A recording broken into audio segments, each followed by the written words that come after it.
Second shift का। अब बच्चा लोग सवाल पढ़ते हैं हम लोग, एक पैराबोला है y square equal to 12 x be the focus and P Q be the focal chord of the parabola. ठीक है, तो पहले हम पैराबोला यहाँ पे ड्रॉ कर लेते हैं। पैराबोला सबको बनाना आता होगा, y square equal to 12x, ये आपका पैराबोला आ गया, y square equal to 12x। Focus क्या है इसका, s। फोकस क्या होता है, a कॉमा जीरो, a की वैल्यू आ गई 3, a कॉमा जीरो जानते हैं ना, y स्क्वायर बराबर 12x, तो 4ax। फिर P Q is a focal cord, तो पी क्यू एक फोकल कॉर्ड बना दी। अब क्या बोला, S P into S Q बराबर दिस, तो S P into S Q बराबर 147 अपॉन 4। करेक्ट है। अब सी एक सर्कल बनाया गया है, describe P Q as a diameter, मतलब पी क्यू को डायमीटर मानकर एक सर्कल ड्रॉ किया गया। ठीक है, तो ये पैराबोला है, तो पैराबोला के पैरामीट्रिक कोऑर्डिनेट क्या, 80 स्क्वायर कॉमा 280। ए की वैल्यू कितनी है, ए की वैल्यू है 3। क्योंकि ये फोकल कॉर्ड है तो सबको पता होगा T1 T2 बराबर क्या हुआ, -1।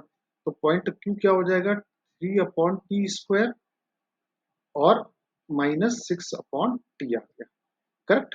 अब आपको S P into S Q, हमें ये वाला पार्ट यूज करना है। एस पी, एस पी क्या हुआ, एस पी एक फोकल कॉर्ड हुआ, या फोकल डिस्टेंस भी हो सकती है। और फोकल डिस्टेंस कैसे निकालते हैं, दोनों के एक्स कोऑर्डिनेट को ऐड कर देते हैं। यहाँ पर इसके भी एक्स कोऑर्डिनेट को क्या किया, ऐड कर दिया। ये किसके बराबर आना चाहिए, 147 अपॉन 4 के बराबर। तो सिंप्लीफाई करते हैं, 3 3 9, 9 अपॉन टी स्क्वायर, फिर ये आया 9 टी स्क्वायर, और ये आया 9। ठीक है ना, 3 3 9, 3 9 upon T square, 3 T square upon 9 T square, और ये आया 9 बराबर 147 अपॉन 4। अब टी स्क्वायर का एलसीएम ले लिया, तो 9 T square plus 9 plus 9 T की पावर 4, 9 टी स्क्वायर बराबर 147 टी स्क्वायर अपॉन 4। ठीक, 9 टी स्क्वायर 9, 9 टी की पावर 4, 9 टी स्क्वायर बराबर 147 T square upon 4।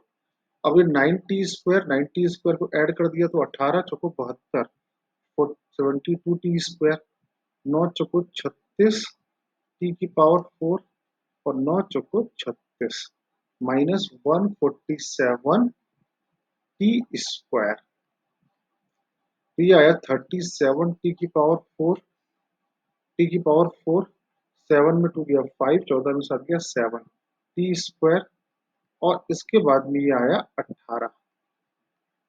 I think यहाँ तक क्लियर सारे बच्चों को, सबको समझ में आ गया हो यहाँ तक। अब बेटा इस क्वेश्चन में आगे करने के लिए कैलकुलेशन हमको फैक्टर करने पड़ेंगे, और फैक्टर करने के लिए 36 लिखा है।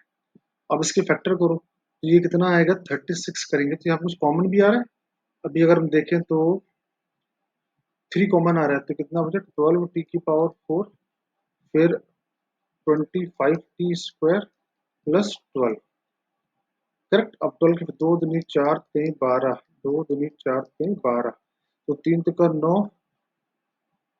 9 दूनी 18, 3 के 9, 3 दूनी 6, दूनी 12, दूनी 24।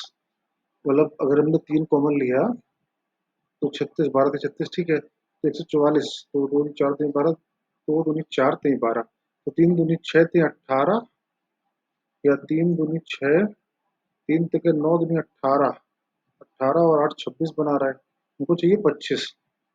3 3 9 और 2 दूनी 4, 3 16 और 9 बन रहे हैं, क्या बन रहे हैं, 16 और 9 फैक्टर बन रहे हैं। 16 T square 9 T square plus 12 बराबर 0।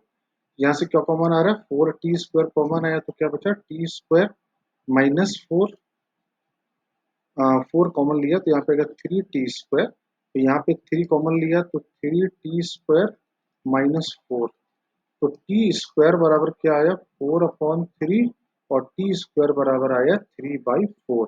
यहाँ से टी की वैल्यू क्या क्या आ गई, T equal two plus minus 2 upon √3, और प्लस माइनस √3 अपॉन 2, टी की ये वैल्यू आ गई।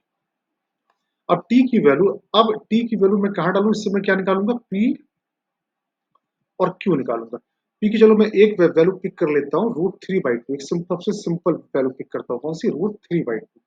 पी की वैल्यू √3/2 डालेंगे तो पी की टी की वैल्यू, तो √3/2 यहाँ डाला टी की जगह पर, तो √3/2 डाला तो कितना आएगा, 3/4 √3/2, तो कितना आ गया 9/4, और ये कितना आएगा 3√3।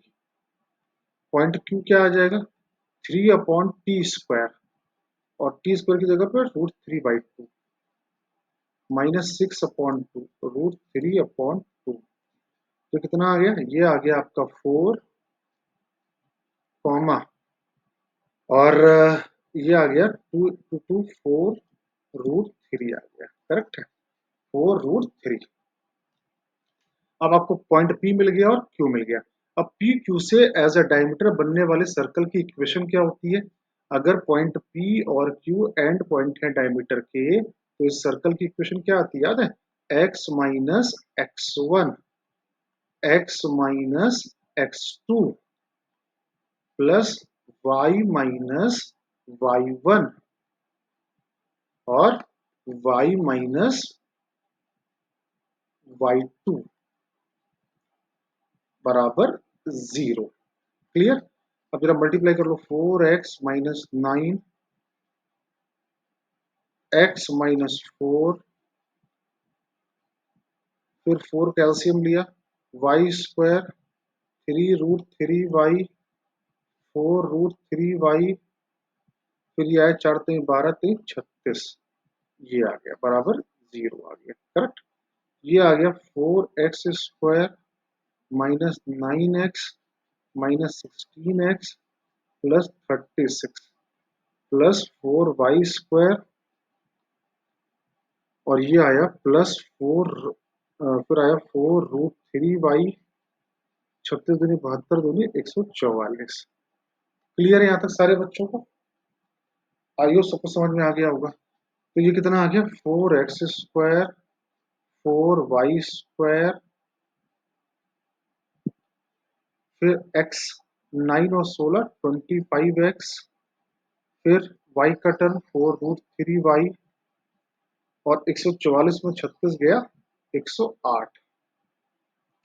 अब इसको 4 का डिवाइड मार दो, तो x², या 4 का मल्टीप्लाई कर दो, या तो 16 का मल्टीप्लाई कर दो, 64x², 64y², 25 इंटू 16x, और 16×4 = 64, 64√3y, और 16 × 108। ये मैंने क्यों किया, क्योंकि जो आपको दिया गया फॉर्मेट है, दिया गया फॉर्मेट आपका इस फॉर्मेट में लिखा हुआ है, ठीक है, 64√3y। देखो पूरा पूरा 64x² 64y² minus alpha x और -64√3y equal to beta. Okay sir, आपका तो +√63y आया है बेटा, सेम आंसर आता अगर आपने y जो आपका t की वैल्यू हमने यहाँ क्या रखी थी, √3/2, आप अगर -√3/2 रख देते तो यही सेम मिल जाता है जो आपको ये दिया गया है। लेकिन जहां तक मेरे को लगता है आंसर में फर्क नहीं पड़ेगा, मतलब कि कोफिशिएंट सबके सेम आएंगे। तो अगर हम कंपेयर कर लें यहाँ पे, तो अल्फा की वैल्यू माइनस अल्फा बराबर ये, तो माइनस अल्फा बराबर आ गया 400, और बीटा बराबर कितना आ गया 108 इंटू 16, 16×8 = 128, 12 गया, 2, 16 × 16 और 1 17, ये आ गया। आपसे पूछा क्या गया, बीटा माइनस अल्फा, तो 1728 में 400 जाएगा, तो बीटा माइनस अल्फा आ गया 1328, 1328। समझ में आया होगा सबको, लेंदी सवाल था, कैलकुलेटिव सवाल था, लेकिन बनना चाहिए।